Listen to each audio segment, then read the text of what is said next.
Bismillahirrahmanirrahim. Assalamualaikum warahmatullahi wabarakatuh. Alhamdulillahilladzi ja'ala asy-syamsa diya'an wal qamara nuran. Wassalatu wassalamu ala sayyidina Muhammadin alladzi arsalahu ilan nasi basyiran wa nadhiran wa ala ali Muhammadin wa sahbihi wa sallama tasliman katsira amma ba'du. Bapak Ibu jamaah subuh yang semoga dirahmati, dimuliakan oleh Allah Subhanahu wa taala. Alhamdulillah, segala puji tentunya hanyalah milik Allah Subhanahu wa taala semata-mata. Dialah Allah yang telah menciptakan langit dan bumi, mempergilirkan malam dan siang, sehingga hari berganti dengan hari, bulan berganti dengan bulan, tahun berganti dengan tahun. Dan tanpa terasa saat ini kita sudah berada di penghujung tahun 1446 Hijriah. Hari ini tanggal 19 Zulhijjah. Insyaallah 11 hari ke depan kita akan memasuki tahun baru Hijriah, tahun 1447 Hijriah. Salawat dan salam semoga tercurah kepada kekasih kita Rasulullah Muhammad sallallahu alaihi wasallam, begitu pula kepada keluarga beliau, para sahabat dan juga pengikutnya yang senantiasa istiqamah menghidupkan sunnah Nabi sallallahu alaihi wasallam. Beliaulah Nabi yang mengajarkan dan menekankan kepada kita umatnya pentingnya memanfaatkan waktu keberadaan kita di dunia ini dengan cara yang sebaik-baiknya untuk mendapatkan kebaikan, keselamatan dan kebahagiaan hidup. Bukan hanya untuk kepentingan di dunia semata-mata, tapi yang jauh lebih utama supaya kita bisa mendapatkan kebahagiaan hidup di dunia dan di akhirat kelak. Bapak Ibu jamaah subuh yang semoga dirahmati, dimuliakan oleh Allah Subhanahu wa taala. Sebagai pengantar kajian kita di subuh ini, saya ceritakan tentang kisah penetapan tahun Hijriah tersebut. Jadi di masa Nabi sallallahu alaihi wasallam, nama-nama bulan itu sudah dikenali bahkan jauh sebelum diutusnya Rasulullah sallallahu alaihi wasallam. Pada awalnya Allah Subhanahu wa taala sendirilah yang telah menetapkan bahwa dalam satu tahun itu terdiri dari 12 bulan. Itu sudah merupakan ketetapan Allah. Di dalam Al-Qur'an ada surat Taubah ayat 36 Allah SWT berfirman, "Inna iddatas syuhuri indallahi isna asyara syahran fi kitabillah yauma khalaqas samawati wal ard." Sesungguhnya bilangan bulan di sisi Allah itu ada 12 bulan. Itulah ketetapannya Allah sejak hari Allah menciptakan langit dan bumi. Jadi Allah SWT sendiri yang menetapkan jumlah bulan dalam satu tahun itu terdiri dari 12 bulan. Nama-namanya sudah dikenal jauh sebelum diutusnya Rasulullah sallallahu alaihi wasallam, kecuali satu bulan, yaitu bulan Muharram, yang pada awalnya bulan Muharram namanya adalah Safar Awal, sebagaimana bulan Rabi yang terdiri dari dua bulan, Rabiul Awal, Rabiul Akhir. Bulan Jumat yang juga terdiri dari dua bulan, Jumadil Ula, Jumadi Ats-Tsaniyah. Begitu juga lah Safar. Safar itu awalnya 2 bulan, Safar Awal dan Safar Akhir. Lalu kemudian Safar Awal diubah namanya oleh Nabi sallallahu alaihi wasallam, dinamai dengan nama bulan Muharram. Jadi jumlah bulannya ada, namanya sudah ada di masa Nabi Sallallahu Alaihi Wasallam. Yang belum ada itu adalah perhitungan tahunnya, belum ada perhitungan tahun. Maka ketika itu peristiwa-peristiwa yang penting dijadikanlah sebagai penanda. Misalnya beberapa peristiwa penting yang dialami oleh orang Arab sebelum diutusnya Nabi Sallallahu Alaihi Wasallam, yaitu peristiwa ketika Ka'bah hendak dirobohkan oleh Abraha yang mengendarai gajah bersama dengan tentaranya. Maka tahun terjadinya peristiwa itu disebut dengan Amul Fil, tahun gajah. Maka peristiwa-peristiwa yang terjadi pada tahun itu disebut terjadi pada tahun gajah. Misalnya disebutkan bahwa Rasulullah SAW lahir pada tahun gajah. Kalau ada yang lahir 1 tahun sebelumnya, ya dikatakan dia lahir 1 tahun sebelum tahun gajah. Kalau ada yang lahir 1 tahun setelahnya, dikatakan dia lahir 1 tahun setelah tahun gajah. Peristiwa lainnya yang penting misalnya peristiwa ketika Ka'bah itu direnovasi, dibangun kembali, ya, termasuk juga peristiwa Harbul Fijar dan sebagainya. Seperti itulah di masa orang-orang Arab dahulu, berlanjut di masa Nabi Sallallahu Alaihi Wasallam sampai Nabi wafat. Keadaannya seperti itu. Umat Islam belum mempunyai perhitungan tahun tersendiri. Kemudian naiklah Abu Bakar As-Siddiq menjadi khalifah.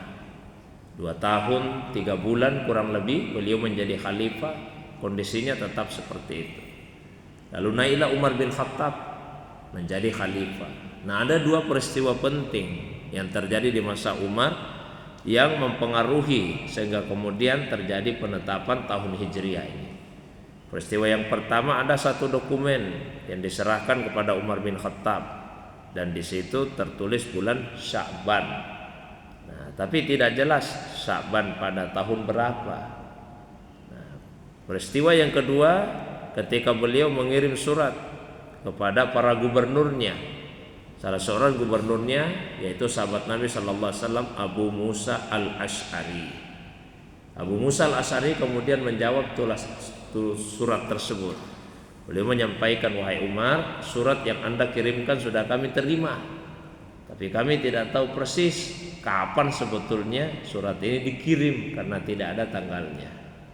Nah, dari 2 peristiwa itulah Umar bin Khattab kemudian mengumpulkan para sahabat, para tabi'in, kaum muslimin. Lalu beliau kemudian meminta kepada mereka supaya umat Islam memiliki perhitungan tahun tersendiri. Nah, supaya ada perhitungan tahunnya tentu mesti ada yang dijadikan sebagai tahun pertama. Nah, peristiwa apa ini yang akan dijadikan sebagai tahun pertama? Awalnya ada yang mengusulkan untuk mengikuti seperti orang-orang Romawi, ya, yang menetapkan perhitungan tahun itu berdasarkan peristiwa yang dialami oleh Zulkarnain. Ada yang memutuskan ikuti saja Persia dan sebagainya, tapi usulan ini tidak diterima. Kita umat Islam mesti mempunyai kekhususan yang tersendiri, peristiwa yang kita alami sendiri untuk dijadikan sebagai tahun pertama. Nah, berkaitan dengan itu muncullah 4 usulan. Yang pertama, ada yang mengusulkan bagaimana kalau yang dijadikan sebagai tahun pertama itu adalah tahun lahirnya Rasulullah Sallallahu Alaihi Wasallam. Itu saja tahun pertama, tahun lahirnya Nabi. Tapi usulan ini tidak diterima karena tahun lahirnya Nabi itu tidak disepakati kapan sebetulnya beliau lahir. Karena ketika Nabi lahir, orang-orang pada umumnya tidak tahu bahwa beliau akan menjadi nabi, sehingga kelahirannya itu tidak terdokumentasikan dengan baik. Lalu kemudian ada yang mengusulkan, bagaimana kalau yang dijadikan sebagai tahun pertama, tahun beliau diangkat sebagai nabi. Usulan yang kedua ini pun juga tidak diterima dengan alasan yang sama, ya, bahwa kapan pertama kali beliau diangkat sebagai nabi. Ini tidak diketahui dengan baik. Karena pada awal-awal dakwah Rasulullah SAW menyampaikan dakwanya itu tidak secara terang-terangan, tapi disampaikan secara sembunyi-sembunyi dan hanya disampaikan kepada orang-orang tertentu, orang-orang yang dekat. Yang pertama kali beriman tentu ya istri beliau Khadijah Al-Kubra, kemudian sahabat dekat beliau Abu Bakar As-Siddiq, kemudian Ali bin Abi Thalib, termasuk juga Sa'id bin Harithah. Ini generasi-generasi awal yang masuk Islam. Lalu ada yang memberikan usul yang ketiga. Oh, bagaimana kalau yang dijadikan sebagai tahun pertama itu tahun meninggalnya Nabi? Nah, kalau tahun meninggalnya masih segar dalam ingatan kaum muslimin waktu itu, kapan beliau wafat. Terus mengapa bukan tahun wafatnya Nabi yang dijadikan sebagai patokan awal perhitungan tahun? Ya, pertimbangannya kalau yang dijadikan sebagai patokan adalah tahun wafatnya Nabi, tentu yang dirasakan oleh kaum muslimin setiap kali pergantian tahun itu adalah rasa sedih. Karena akan teringat, oh sudah sekian tahun Nabi meninggal, sekian tahun Nabi meninggal. Maka usulan yang ketiga ini pun juga tidak diterima. Nah, tiga usulan ini semua ditolak. Maka pada akhirnya Imam Ali bin Abi Thalib karramallahu wajhah yang memberikan usulan. Bagaimana kalau yang dijadikan sebagai tahun pertama itu adalah tahun hijrah. Sudah, ini saja dijadikan sebagai tahun pertama, tahun hijrah. Dengan alasan bahwa hijrah itu bukan hanya peristiwa individu, bukan cuma Nabi yang hijrah, tapi ini peristiwa kolektif. Semua umat Islam yang ada di Makkah ya, hijrah bersama-sama dengan Nabi Shallallahu Alaihi Wasallam, peristiwa kolektif. Nah, saran ini diterima dengan baik oleh Umar bin Khattab dan semua yang hadir. Kata Umar bin Khattab, jadikanlah hijrah itu sebagai tahun pertama, karena hijrah itulah yang kemudian memisahkan antara yang hak dengan yang batil. Nah, maka jika misalnya Pak 11 hari ke depan ini kita akan memasuki tahun 1447 Hijriah, itu artinya apa? Peristiwa hijrahnya Nabi dan para sahabat sudah berlangsung sejak 1447 tahun yang lalu. Jadi hijrahnya Nabi itu sudah 1447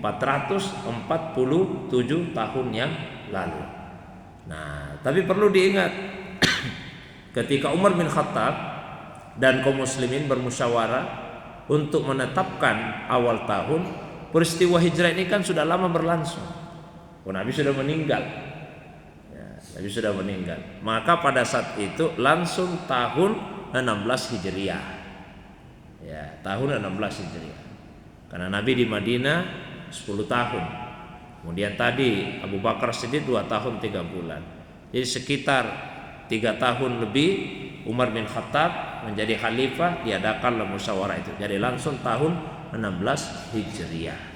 Atau sebagai ulama mengatakan langsung tahun 17 Hijriah. Intinya bukan tahun pertama ya, tapi langsung tahun ke-16 atau tahun ke-17 Hijriah. Jamaah subuh yang dirahmati, dimuliakan oleh Allah Subhanahu wa taala. Nah, yang terpenting adalah apa ibrah, apa pelajaran yang bisa kita petik dari itu semua. Ya, di antara pelajaran yang bisa kita petik, yang pertama yaitu pentingnya hijrah dalam kehidupan seorang muslim. Hijrah itu bukan sekedar perpindahan dari satu tempat ke tempat yang lain, tapi hijrah adalah berpindah dari satu keadaan kepada keadaan yang lain. Tentu dari keadaan yang buruk kepada keadaan yang baik, atau dari keadaan yang baik kepada keadaan yang lebih baik lagi. Di dalam hadis misalnya Rasulullah SAW menyatakan, al-muslimu man salimal muslimuna min lisanihi wa yadihi, wal muhajiru man hajara manahallahu anhu.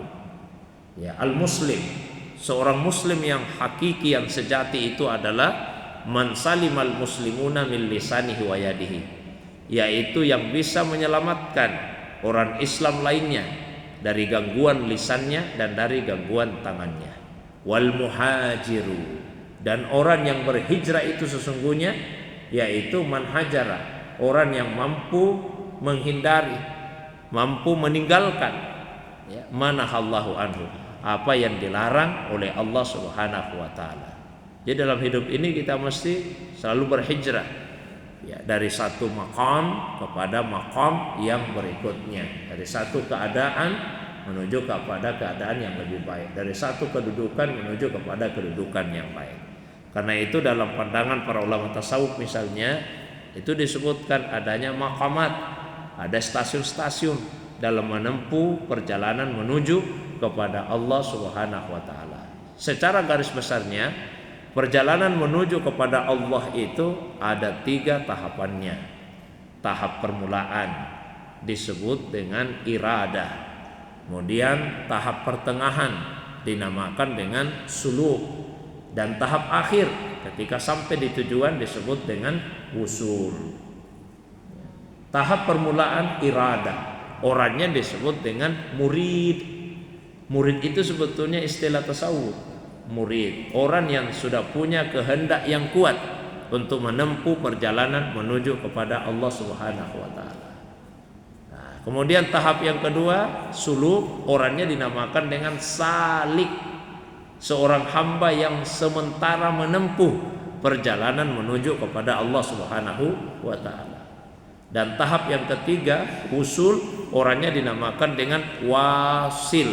Orang yang telah sampai dalam perjalanannya menuju kepada Allah Subhanahu wa taala.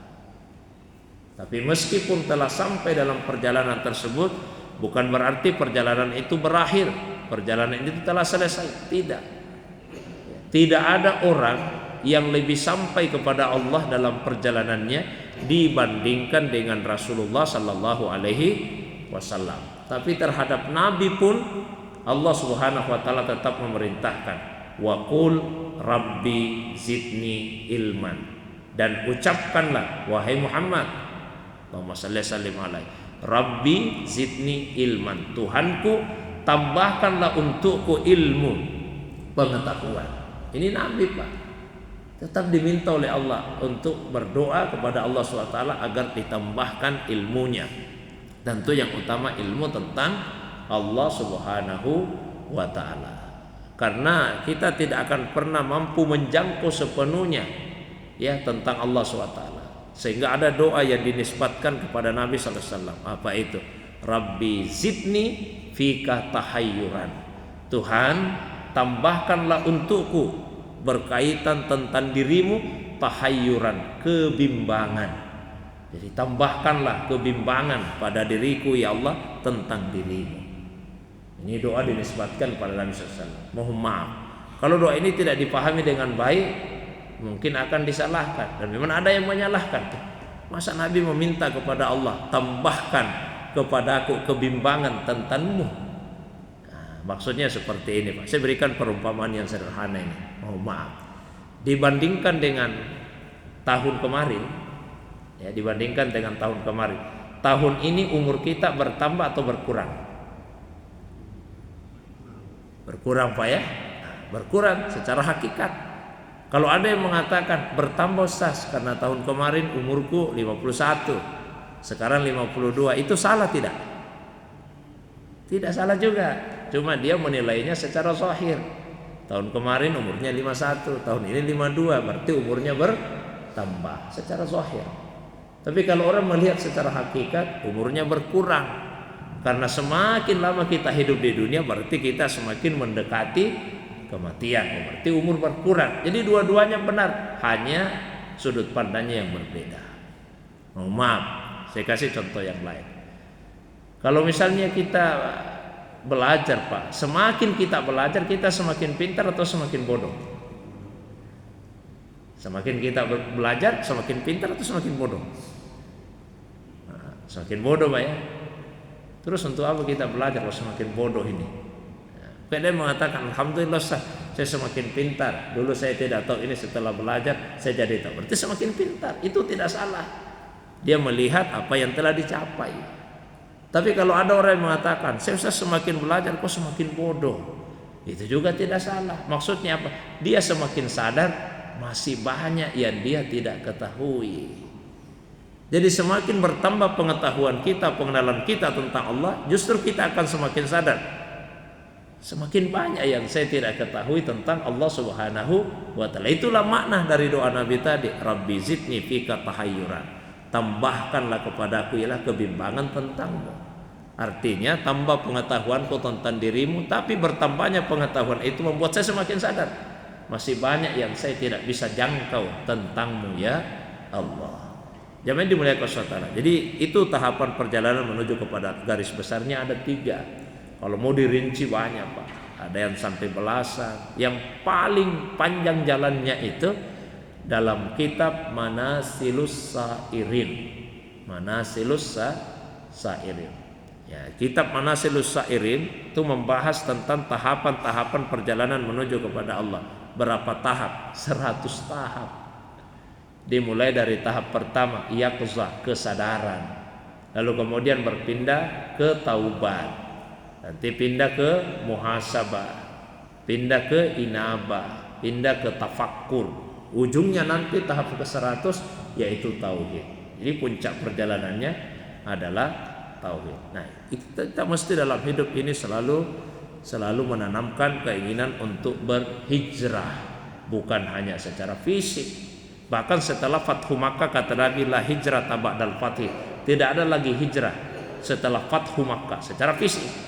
Tapi secara rohani kita masih selalu hijrah kepada Allah Subhanahu wa taala. Pelajaran yang berikutnya yang kita ambil dari apa yang saya sampaikan tadi, bahwa dakwah ini bukan sesuatu yang mudah. Dakwah itu banyak tantangannya. Nah, itu dialami oleh Rasulullah sallallahu alaihi wasallam. Bagaimana tantangan di dalam dakwah tersebut. Pada awalnya beliau dakwah secara sembunyi-sembunyi, kalangan terbatas. Ketika Allah SWT memerintahkan, ya ayyuhal muddatsir qum fa'anzir. Sampai kemudian setelah beberapa tahun turunlah perintah Allah Subhanahu wa taala, wa anzir ashiratakal aqrabin. Berikanlah peringatan kepada kerabat-kerabatmu. Turun perintah Allah SWT, fasda bima tu'mar. Sampaikan terang-terangan apa yang diperintahkan kepadamu. Beliau mengubah pola dakwanya secara terang-terangan. Maka secara terang-terangan pula orang-orang kafir Quraisy menentang dakwah Nabi SAW, Di antara yang sangat keras penentangannya adalah Abu Lahab. Sampai ketika Rasulullah SAW mengumpulkan mereka di suatu lembah dan Nabi sampaikan, wahai kaumku, kalau misalnya saya mengatakan dari balik bukit ini ada musuh yang akan datang menyerang, apa kalian percaya kepada saya? Semua yang hadir mengatakan, kami percaya ya Muhammad, karena kamu orang jujur.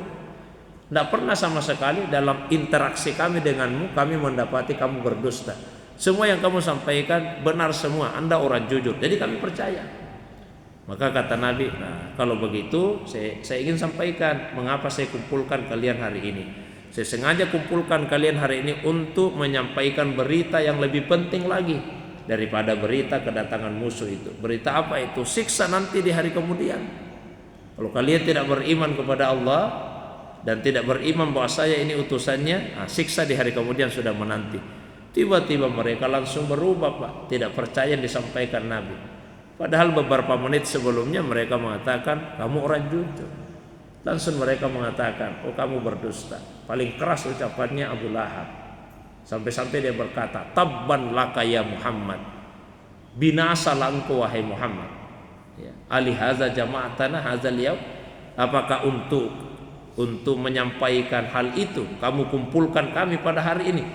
Celakalah engkau ya Muhammad, binasalah engkau. Langsung turun juga Pak jawaban dari Allah SWT. Tabbat yada abi lahabin wa tab. Yang binasa, yang celaka itu bukan Rasulullah SAW, tapi yang binasa adalah kedua tangannya Abu Lahab, dan dia pasti akan binasa. Jadi dakwah itu pasti ada tantangannya. Nah dakwah itu dua macam di dalam Al-Quran. Ada dakwah ila sabilillah atau ila sabili rabbik, mengajak ke jalan Tuhan. Dan ada dakwah ilallah, mengajak orang kepada Allah. Nah, itu beda. Mengajak ke jalan Tuhan dengan mengajak kepada Allah itu beda. Contoh, mengajak ke jalannya Tuhan. Allah SWT berfirman, Udu'u ila sabili rabbika bil hikmati wal mau'izatil hasana wajadilhum billatihi ahsan. Ajaklah manusia, dakwailah manusia, ajak mereka ke jalan Tuhanmu, jalan Tuhan, dengan hikmah, dengan nasihat yang baik, dan kalau perlu debatlah mereka dengan cara yang terbaik. Apa maksudnya? Mengajak manusia ke jalan Allah, mengajak manusia kepada hukum-hukum Allah Subhanahu wa taala. Itu jalannya Tuhan. Supaya manusia tahu mana perintah Allah untuk dilaksanakan dan mana larangan Allah untuk dijauhi. Dan semua mubalik, penceramah, ustaz yang isi pengajian yang datang di masjid kita ini tentu semua mengajak kita ke jalannya Allah. Kita diajak untuk melaksanakan perintah Allah. Jaga salatmu, jaga puasamu, jaga zikirmu, baca Qur'anmu, ya, salat berjamaah, perbaiki silaturahimmu, bantu orang miskin, santuni anak yatim, jenguk orang sakit. Itu semua mengajak kita ke jalan Allah. Di sisi yang lain, jangan menyekutukan Allah, jangan berzina, jangan mencuri, jangan korupsi, jangan membunuh, jangan bertengkar, dan seterusnya. Itu semua adalah mengajak orang ke jalannya Allah. Beda dengan mengajak orang kepada Allah. Misalnya di dalam Al-Quran Allah SWT berfirman, Qul hadhihi sabili ad'u ilallah ala basiratin ana wa manittaba'ani. Katakanlah wahai Muhammad sallallahu alaihi, hadhihi sabili, inilah jalanku. Yang mana itu? Ad'u ilallah, mengajak manusia kepada Allah. Bukan lagi ke jalan Allah, tapi mengajak kepada Allah. Ala basirah, ya, di atas keterangan yang nyata, yang jelas, yang terang. Ana wa manittaba'ani, saya bersama dengan orang yang sungguh-sungguh mengikuti saya. Atau di ayat yang lain Allah SWT berfirman, wa man ahsanu qaulam mimman da'a ilallah. Ucapan siapakah yang lebih baik dibandingkan ucapannya orang yang mengajak kepada Allah, wa amila salihan, dan dia melakukan amal saleh. Jadi bukan sekadar mengajak ke jalan Allah, tapi mengajak kepada Allah. Apa itu mengajak kepada Allah? Kalau tadi mengajak kepada Allah, mengajak orang kepada hukum-hukum Allah, diajak ke perintahnya untuk dilaksanakan, diberitahu larangannya untuk ditinggalkan. Nah, kalau mengajak kepada Allah, yaitu mengajak orang untuk mengenali Allah, bukan sekadar hukum-hukumnya, tapi untuk mengenali Allah SWT. Ma'rifatullah, mengenali Allah Subhanahu wa ta'ala. Nah, itu salah satu tugas Nabi. Di Quran disebutkan, ya ayuhan Nabi, wahai Nabi, inna arsalnaka, kami mengutusmu untuk apa? Syahidan, sebagai saksi, wa mubasyiran, pembawa kabar gembira, wa naziran, pemberi peringatan, wa da'iyan ilallah, wa da'iyan ilallah, mengajak orang kepada Allah. Bukan sekadar mengajak ke jalan Allah, tapi mengajak kepada Allah biiznih, dengan izinnya, wa sirajam munira, dan sebagai pelita yang menerangi. Coba kita perhatikan 5 tugas Nabi yang disebutkan di ayat tadi. Ketika disebut syahidan, saksi, cukup dikatakan saksi. Mubasyiran, pembawa kabar gembira. Naziran, pemberi peringatan. Yang terakhir sirajan munira, pelita yang menerangi. Tapi begitu disebut tugas da'iyan ilallah, mengajak kepada Allah, ada keterangan tambahannya. Apa itu keterangan tambahannya? Biiznihi, dengan izinnya. Dengan izinnya.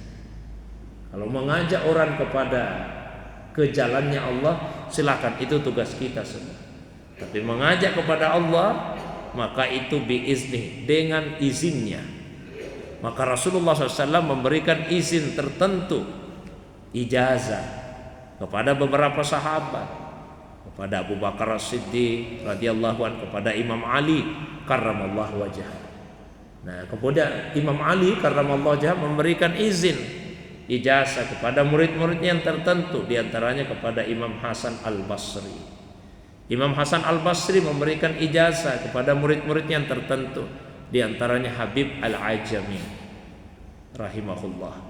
Kemudian Habib Al-Ajami memberikan izin kepada murid yang tertentu, diantaranya Dawud bin Nusair At-Ta'i.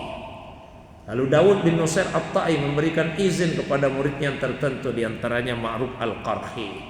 Ma'ruf Al-Qarhi memberi izin kepada murid yang tertentu, diantaranya yaitu Sari As-Saqati. Syariah Sakati memberi izin kepada murid yang tertentu, di antaranya Imam Junaid Al-Baghdadi. Nah, Imam Junaid Al-Baghdadi inilah yang digelari sebagai Sayyidus Sufiyah, penghulunya para ulama tasawuf.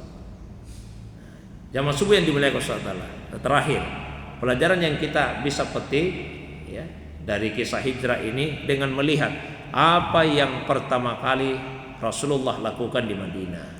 Beliau membangun masyarakat Madinah itu dengan di atas 3 dasar. Ya, yang pertama membangun masjid. Yang kedua yaitu mempersaudarakan kaum muslimin. Bukan hanya antara muhajirin dengan ansar, tapi dengan kaum muslimin secara keseluruhan. Dan yang ketiga yaitu membuat wafika, kesepakatan, perjanjian atau dokumen tertulis ya, bukan hanya di antara kaum muslimin tapi dengan komunitas lain yang ada di Madinah pada masa itu.